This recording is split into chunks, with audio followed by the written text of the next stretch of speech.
बिहार चुनाव से जुड़ी ये खबर है। थोड़ी देर में सीएम नीतीश कुमार के घर पर जेडीयू की बैठक होनी है। चिराग पासवान से सीटों पर तनातनी को लेकर के जेडीयू की बैठक है। 3 सीटों पर जेडीयू और चिराग पासवान में खींचतान हो रही है। सोनबरसा, राजगीर और मोरवा सीट को लेकर के तकरार हो रही है। तो ऐसे में नीतीश कुमार जो कि मुख्यमंत्री है वहां के, और उनके घर पर यह बैठक है। ऐसे में जहां पर बिहार चुनाव को लेकर के सरगर्मियां बेहद तेज है, उससे पहले वहां पर सीटों को लेकर के सरगर्मियां भी देखने को मिल रही है, खींचतान देखने को मिल रही है। भले ही जेडीयू ने अपनी उम्मीदवार कितनी सीटों पर उतारने हैं वो तय कर लिया हो, लेकिन उसके बावजूद भी यहां पर खींचातानी चल रही है। प्रधानमंत्री नरेंद्र मोदी ने राष्ट्रीय राजधानी में मंगोलिया के राष्ट्रपति खुरेलसुख से मुलाकात की है। दोनों नेताओं ने एक दूसरे का अभिवादन किया और एक पौधा भी लगाया। तस्वीरें आप देख लीजिए। हैदराबाद हाउस में अपनी मुलाकात के बाद दोनों नेताओं ने हाथ मिलाया और गर्मजोशी और सौहार्द का इजहार भी किया। उन्होंने साथ ही मिलकर के एक पौधा भी लगाया। इससे पहले आज राष्ट्रपति उखना ने मंगोलियाई प्रतिनिधिमंडल के कई सदस्यों के साथ में राजघाट पर पुष्पांजलि अर्पित की और श्रद्धांजलि भी अर्पित की। तो ये दोनों नेताओं की तस्वीरें, पौधारोपण करती हुई ये तस्वीरें। भारत में लगातार कई विदेश मंत्रियों के आने का सिलसिला जारी है। जयपुर ग्रामीण सांसद राव राजेंद्र सिंह की अचानक से तबीयत बिगड़ी हुई है। श्रद्धांजलि कार्यक्रम के दौरान राव राजेंद्र सिंह की तबीयत नासाज हुई। बीच कार्यक्रम को छोड़ राव राजेंद्र सिंह को पावटा अस्पताल ले जाया गया। सांसद की तबीयत में फिलहाल सुधार बताया जा रहा है।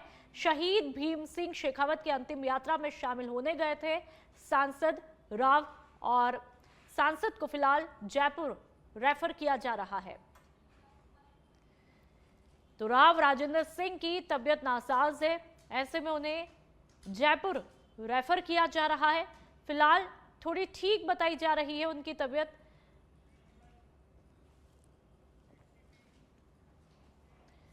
उदयपुर में 2 दिवसीय राष्ट्रीय पर्यटन कॉन्फ्रेंस की शुरुआत हुई। उद्घाटन केंद्रीय पर्यटन मंत्री यानी कि गजेंद्र सिंह शेखावत और राजस्थान की उप मुख्यमंत्री दिया कुमारी ने किया।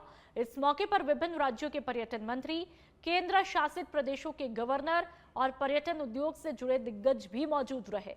सम्मेलन का मुख्य उद्देश्य भारत के पर्यटन क्षेत्र के सर्वांगीण विकास के लिए एक ठोस रोड मैप तैयार करना है।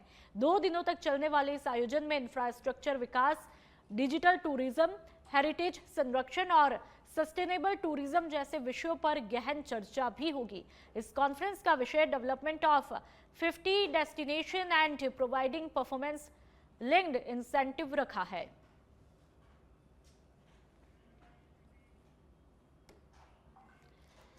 बांसवाड़ा मेडिकल कॉलेज में इंटर्नशिप कर रहे रेजिडेंट डॉक्टरों को पिछले 7 महीनों से मानदेय नहीं मिला है, जिससे वे आर्थिक संकट से जूझ रहे हैं। दीपावली जैसे बड़े त्योहार के मौके पर भी जब वे वेतन से वंचित हैं, तो उनका गुस्सा और भी बढ़ गया है। रेजिडेंट डॉक्टरों ने इसे काली दिवाली बताते हुए वरिष्ठ डॉक्टरों और प्रशासन पर सुप्रीम कोर्ट और मेडिकल काउंसिल के दिशा निर्देशों की अनदेखी का आरोप भी लगाया। उनका कहना है कि बार बार निवेदन के बावजूद मानदेय जारी नहीं किया गया, जिससे उन्हें रोजमर्रा की जरूरतें पूरी करने में कठिनाई हो रही है। इस मुद्दे को लेकर के रेजिडेंट डॉक्टर ने मेडिकल कॉलेज के प्राचार्य और जिला कलेक्टर के माध्यम से ज्ञापन भी सौंपा है, जिसमें उन्होंने 7 माह से लंबित मानदेय को अविलंब जारी करने की मांग की है।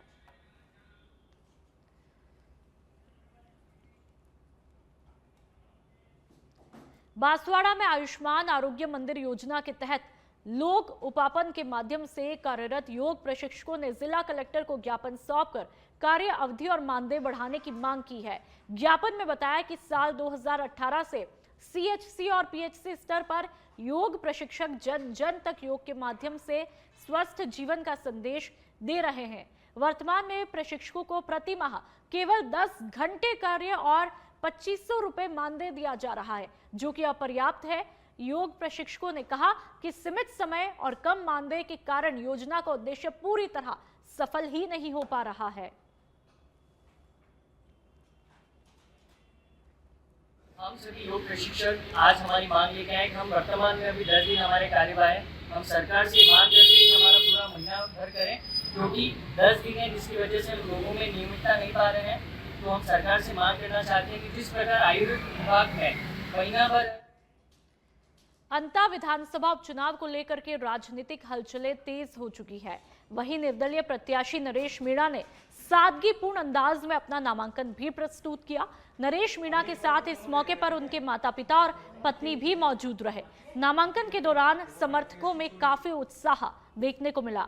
आपको बता दें कि अंता विधानसभा सीट पर उपचुनाव के लिए नामांकन दाखिल करने की अंतिम तिथि 21 अक्टूबर है।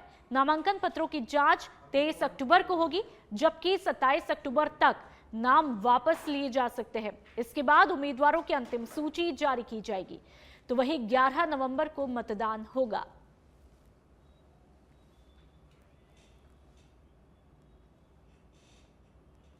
किसान जो खाद की लाइनों में लगते हैं, जो समर्थन मूल्य के कांटों के लिए भटकते हैं, जिन्हें बिजली नहीं मिलती है, गांव में पानी की समस्या है, सड़क की समस्या है, उन तमाम समस्याओं के लिए जीतूंगा तो विधानसभा में जाकर उनकी बात को रखूंगा, उनकी आवाज को बनूंगा। और अगर हार भी गया तो अभी जैसे मैं छबड़ा देवली वगैरह के लोगों के बीच में रहकर अपने रिश्ते बना रहा हूं, उसी तरह से अंता में भी रहकर और अंता की समस्याओं को दूर करने का प्रयास। चित्तौड़गढ़ शहर के सदर थाना क्षेत्र में हुई जेसीबी चोरी की गुत्थी आखिरकार पुलिस ने सुलझा ही ली है। करीब आधा दर्जन पुलिसकर्मियों की विशेष टीम ने अथक प्रयासों के बाद में चोरी हुई जेसीबी को खोज निकाला। हालांकि जब जेसीबी मिली तो वह लगभग 100 हिस्सों में टूटी फूटी अवस्था में पाई गई।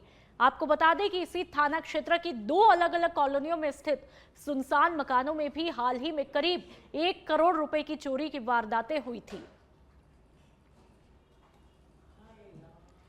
तो राजस्थान में लगातार आए दिन दहाड़े चोरी की वारदातें देखने को मिल रही है। चोरों के हौसले इस कदर बुलंद है कि उन्हें कानून का जरा भी खौफ नहीं है। और ज्यादा जानकारी के लिए संवाददाता अखिल हमारे साथ में फोन लाइन पर जुड़ चुके हैं। अखिल, कब और कैसे इस वारदात को अंजाम दिया गया और फिलहाल पुलिस की क्या कुछ कार्रवाई चल रही है?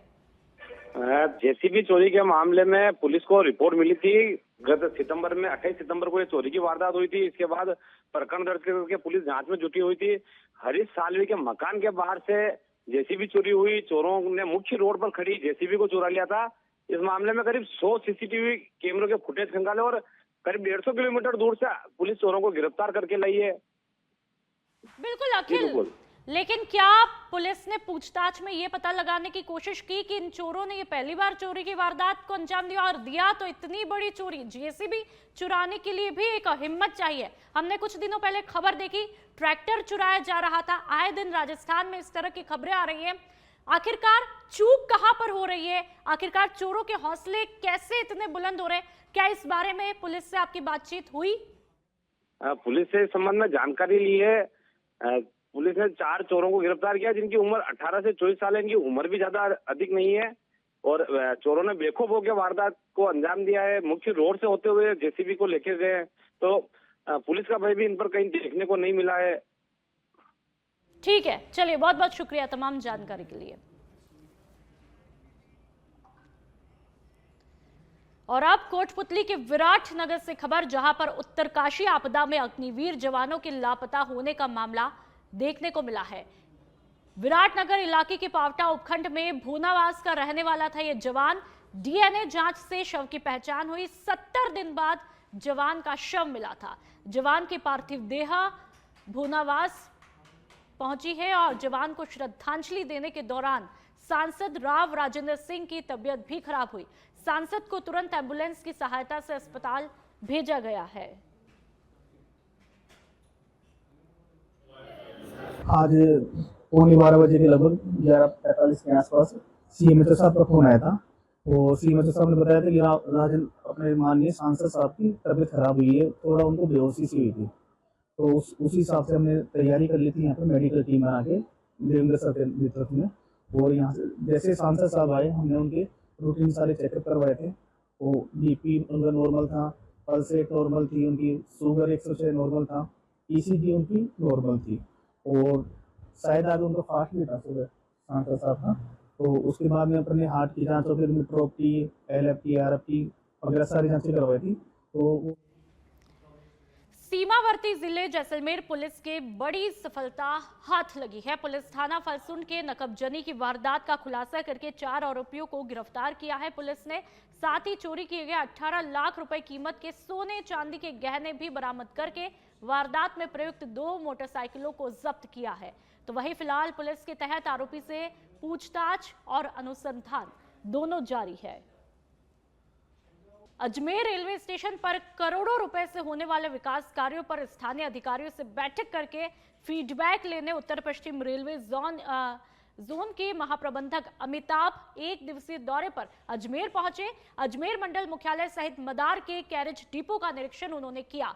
साथ ही अजमेर के रेलवे स्टेशन पर प्लेटफॉर्म संख्या 6 का भी निरीक्षण किया। अजमेर डीआरएम राजू भूतड़ा सहित मंडल के अनेक रेल अधिकारी सहित आरपीएफ के अधिकारी और जवान भी उनके साथ में मौजूद रहे। तस्वीरें आप खुद देख लीजिए।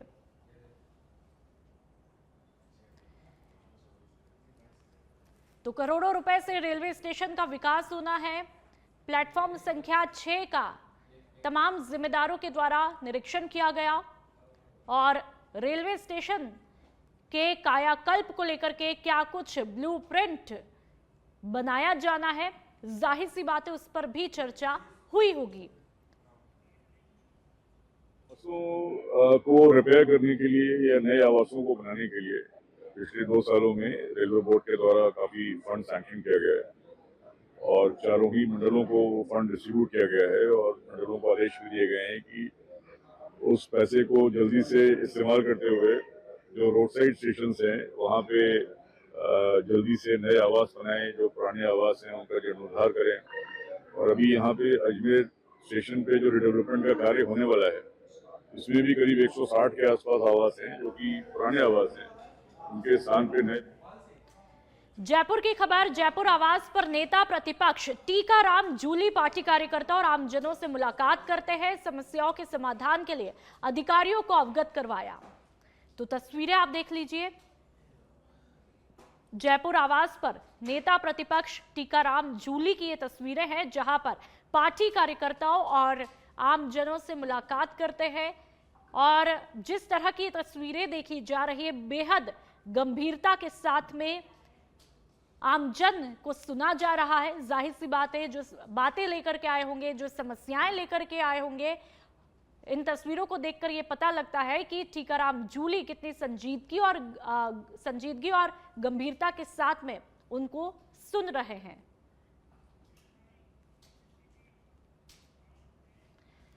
और आप चाकसू की बात करेंगे जहां पर ट्रैक्टर ट्रॉली ने बाइक को टक्कर मारी है। हादसे में बाइक सवार युवक गंभीर रूप से घायल हुआ। घायल युवक सुरेंद्र कुमार अमीरपुरा मंडावरी गांव का रहने वाला है। गंभीर हालत में युवक को जयपुर रेफर किया गया। उपजिला अस्पताल लाने पर टोल एम्बुलेंस जाम में फंसी है। मरीज को भारी असुविधाओं का जिसके चलते सामना करना पड़ा। कोथून लालसोट रोड पर करेड़ा पेट्रोल पंप के पास यह हादसा हुआ। तो तस्वीरें आप देख लीजिए कि किस तरह से मरीज को यहां पर परेशानियों का सामना करना पड़ा। हादसे में बाइक सवार युवक गंभीर रूप से घायल हुआ है, जख्मी हुआ है, जिसके बाद वहां पर लोगों की भीड़ जमा हो जाती है। और अब जयपुर की बात करेंगे। डीसीपी वेस्ट हनुमान प्रसाद मीणा ने खुलासा किया, हरमाणा में चाकू की नोक पर दिन दहाड़े लूट की वारदात का खुलासा हुआ है। 35 लाख रुपए की ज्वेलरी बरामद की गई है जो कि लूटी गई थी। परिवादी ने रिपोर्ट दर्ज करवाई है। शिकायतकर्ता का पूर्व से परिचित ने ही लूट की साजिश को रचा था। बालाजी इंजीनियरिंग कॉलेज के पास की एक घटना बताई जा रही है जिसके चलते वहां पर अब 7 लोगों को गिरफ्तार किया गया है जो इस घटना में शामिल रहे। कब्जे से लूट में प्रयुक्त स्कूटी भी बरामद की गई है। तो तस्वीरें आप देख लीजिए। आरोपियों की गिरफ्तारी की ये तस्वीरें हैं जहां पर पुलिस ने एक एक करते तमाम आरोपियों को धर दबोचा, गिरफ्तार किया है। जयपुर की ये तस्वीरें हैं और लूट में प्रयुक्त स्कूटी भी पुलिस वालों ने बरामद कर ली है। इस पूरी वारदात में तकरीबन 7 लोग शामिल थे और 7 को पुलिस ने धर दबोचा है।